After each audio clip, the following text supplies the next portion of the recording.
Салам достор, орыс тилинде китепти кантип санайбыз? Книга деген сөздү книга, книги, книг деп качан книга болот, качан книги болот, ал эми качан книг болот. 1 саны келген болсо книга, 2, 3, 4 саны келген болсо книги, ал эми 5тен 20га чейин книг болот. Мисал үчүн 1 книга, 2, 3, 4 книги, 5 книг деп айтабыз. 5тен книг болот.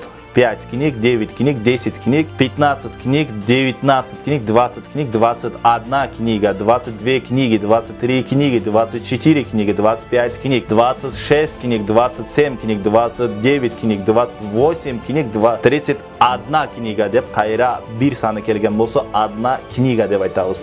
2, 3, 4 саны келген болсо демек 2, 3, 4 санында книги деп айтабыз. 33 книги, 34 книги, 35 книг деп 5тен кайра 35тен 40ка чейин книг деп айтабыз. Кайра 41 болсо 41 книга деп кете беребиз. Мурдакыдай эле кайра кайталана берет. Бардыгыңыздарга аманчылык каалайм. До новых встреч.